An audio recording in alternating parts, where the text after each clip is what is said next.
Welcome to તૃપ્તિસ kitchen. કેમ છો બધા? મજામાં? તો આજ આપણે રેસીપીમાં લઈને આવ્યા છીએ ભીંડા બટેટાનું શાક. અને જે ભીંડો હોય છે એ થોડો ચીકાશ પડતો હોય છે, તો ચીકણું પણ ના થાય અને આવી રીતે એકદમ ગ્રીન કલર જળવાઈ રહે એ રીતે આપણે આજે ભીંડા બટેકાનું શાક બનાવવાનું છે. તો ચલો આપણે રેસીપી સ્ટાર્ટ કરીએ કે કઈ રીતે આપણે આ શાક રેડી કર્યું છે. તો અહીંયા આગળ બટેટા, ભીંડો અને ટમેટાને મેં કટ કરી લીધા છે. તમે જોઈ શકો છો કે આ રીતનું મેં કટિંગ કર્યું છે. જે ભીંડા અને બટેટા છે એને મેં આવી રીતના ચિપ્સમાં કટ કર્યા છે, પણ તમે એનો કોઈ પણ શેપ આપી શકો છો. તમે એને ગોળ કાપવા હોય તો ગોળ પણ કાપી શકો છો. આ રીતે મેં કટિંગ કરી અને ભીંડા બટેટાને રેડી કરી લીધા છે. તો ચલો હવે અહીંયા જોઈ લઈએ આગળની પ્રોસેસ. તો અહીંયા એક કડાઈમાં મેં 2 થી 3 ચમચા જેવું તેલ લીધું છે. અને ભીંડાના શાકમાં જે છે એ તેલ થોડું વધારે જ હોય છે, તો જ જે ભીંડાનું શાક હોય છે એ સરસ બની અને રેડી થાય છે. એટલે એ વાતનું ખાસ ધ્યાન રાખવું કે તેલ થોડું વધારે લેવાનું. અને હું આ રીતના એક ડબ્બો મસાલાનો રેડી રાખું છું. તો હવે ચાલો આપણે એમાં વઘાર કરી લઈએ ભીંડાના શાકનો. તો તેલ છે એ મેં પહેલેથી જ ગરમ કરવા રાખી દીધું છે, એટલે તેલ જે છે એ સરસ ગરમ થઈ ગયું છે. તો હવે એમાં આપણે રાઈ એડ કરશું. રાઈ સરસ ફૂટી જાય ત્યારબાદ જીરું. તો અહીંયા થોડું એવું જીરું લેવાનું છે. જીરાનો ખૂબ જ સરસ સ્વાદ આવે છે ભીંડાના શાકમાં. ત્યારબાદ ચપટી હિંગ લેવાની છે. અને હવે જે આપણે બટેટા કટ કરી અને રાખ્યા છે એ બટેકાની ચિપ્સ આની અંદર એડ કરી દેવાની છે.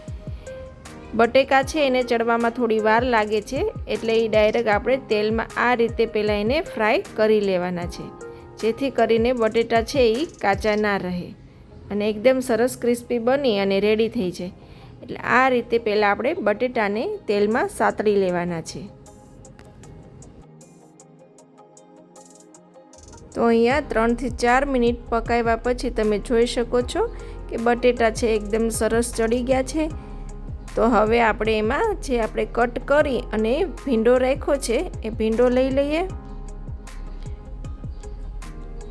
તો અહીંયા હવે આપણે ભીંડાને એડ કરવાનો છે. અને પહેલાં કોઈ પણ મસાલા નથી નાખવાના. આપણે આ રીતે ભીંડા અને બટેકાને લઈ લેવાના છે. અને ભીંડાને તેલમાં આ રીતે પહેલાં તમે સાતળી લેશો એટલે એનો કલર જે છે એ એકદમ એવો ને એવો ગ્રીન કલર રહેશે. પણ જો તમે પહેલાં હળદર કે એવું કોઈ પણ મસાલા એડ કરશો તો ભીંડાનો કલર છે એ બદલાઈ જશે. એટલે આ વાતનું ખાસ ધ્યાન રાખવું કે જ્યારે ભીંડાનું શાક કરતા હોય ત્યારે મસાલા બધા ઉપરથી નાખવાના, તો તમારો જે ભીંડાનો કલર છે એ એવો ને એવો ગ્રીન જળવાઈ રહેશે. એને પહેલાં તેલમાં સાતળી લેવાના છે. તો આ રીતે આપણે ભીંડા અને બટેકાને મિક્સ કરી લઈએ.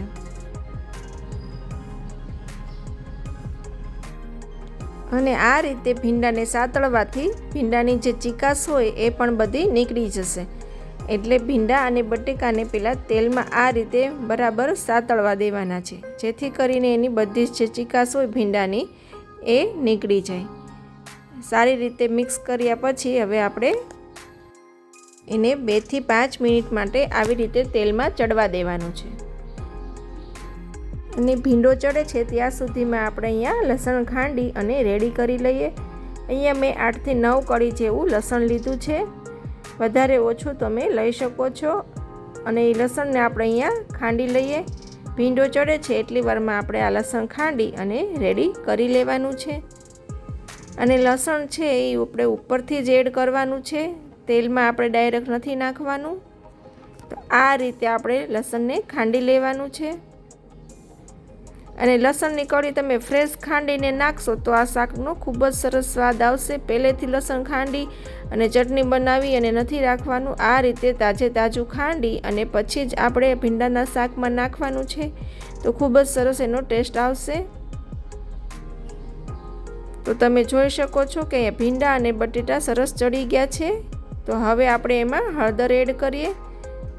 તમે જોઈ શકો છો કે ભીંડાનો કલર છે એકદમ એવો સરસ ગ્રીન રહ્યો છે, કારણ કે આપણે પહેલાં એને તેલમાં સાતળી લીધો છે અને કોઈ પણ મસાલા નથી નાખ્યા, એટલે એકદમ સરસ એવો ને એવો ગ્રીન કલર એનો જળવાઈ રહ્યો છે.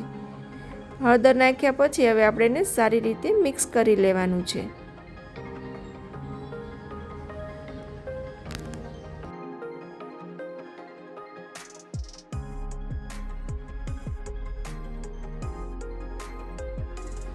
ત્યારબાદ હવે એમાં આપણે નમક લેશું. નમક તમે તમારા ટેસ્ટને અકોર્ડિંગ તમે અહીંયા લઈ શકો છો. વધારે ઓછું તમારા ઘરમાં જે રીતે નમક ખવાતું હોય એ રીતે તમે અહીંયા લઈ શકો છો. નમક નાખ્યા પછી બધી વસ્તુને આપણે સરસ રીતે મિક્સ કરી લઈશું. હવે જે ખાંડી અને રેડી રાખ્યું છે લસણ, એ લસણ લેશું આપણે. અને લસણ છે એ આ સ્ટેપ ઉપર જ આપણે એડ કરવાનું છે,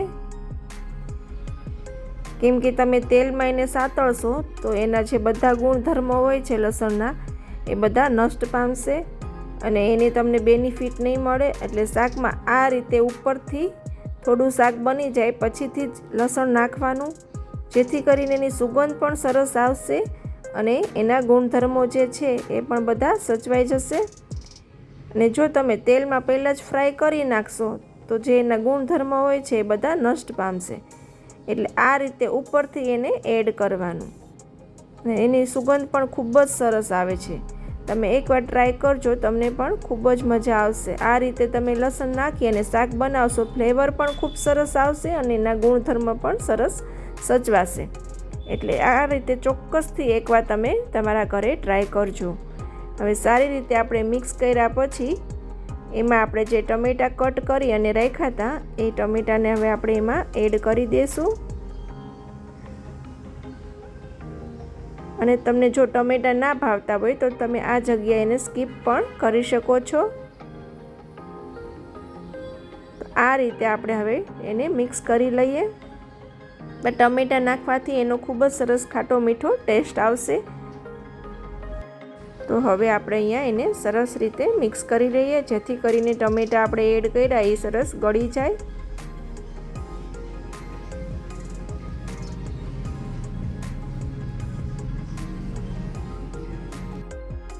ટમેટાં નાખ્યા પછી આપણે એને 2 થી 3 મિનિટ માટે ચડવા દેવાનું છે.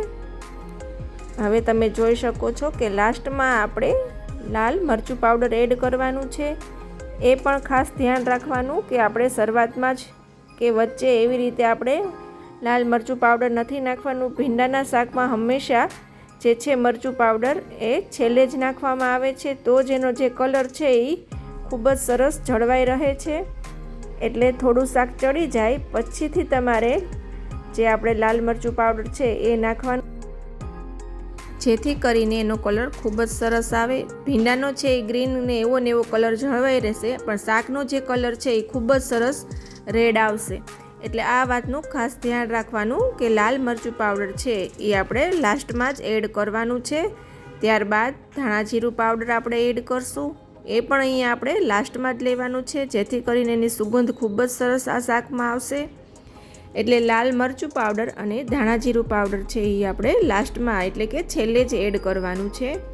અને હવે બધી વસ્તુને આપણે સારી રીતે મિક્સ કરી લઈએ. તમે જોઈ શકો છો કે આપણું શાક છે એ સહેજ પણ ચીકણું નથી થયું, કેમ કે આપણે પહેલાં તેલમાં ભીંડાને ફ્રાય કરી લીધો છે. એટલે આપણું શાક છે એ એકદમ સરસ આવું બની અને રેડી થયું છે. તો તમે પણ બધા ઘરે જરૂરથી એકવાર આ રીતે શાક બનાવવાની ટ્રાય કરજો. ખૂબ જ સરસ બને છે. શાક જે ભીંડાનું છે એકદમ સિમ્પલ છે અને ઘરના જ મસાલામાંથી બની જાય છે. એટલે તમે લોકો પણ જરૂરથી ટ્રાય કરજો. ભીંડાનું શાક તો જો કે બધાના ઘરે બનતું જ હોય છે, પણ 1-2 વસ્તુનું ધ્યાન રાખી અને બનાવવામાં આવે તો ખૂબ જ સરસ બની અને તૈયાર થાય છે. આ રીતે આપણું શાક બની અને રેડી છે. તો અહીંયા હવે આપણે એને સર્વિંગ પ્લેટમાં સર્વ કરી લઈએ. તો તમે જોઈ શકો છો એનો કલર કેટલો સરસ આવી અને રેડી થયો છે. જે ભીંડાનો છે એકદમ ગ્રીન કલર રહ્યો છે અને શાક જે છે એકદમ લાલ કલરનું એટલે કે ચટાકેદાર બની અને રેડી થયું છે. તો અહીંયા આપણે સર્વિંગ પ્લેટમાં એને સર્વ કરી લઈએ.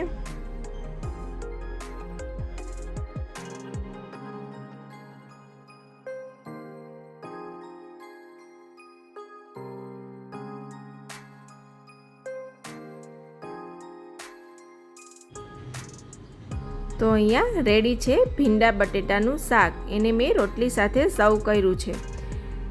તો જો તમને મારી રેસીપી ગમી હોય તો લાઈક કરજો, શેર કરજો અને મારી ચેનલને સબસ્ક્રાઈબ કરજો.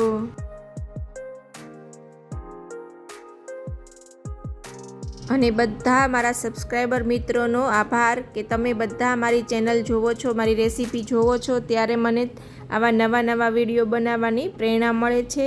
તો thank you so much my all સબસ્ક્રાઈબરનો કે તમારા માટે હું આવી અવનવી રેસીપી બનાવું છું. તમે જોવો છો ત્યારે હું આ રેસીપી બનાવી શકું છું. અને તમારે કોઈ પણ રેસીપી શીખવી હોય, જોવી હોય તો તમે મને કોમેન્ટ કરી શકો છો. તો નેક્સ્ટ રેસીપી હું તમારા માટે ચોક્કસથી એ બનાવીશ.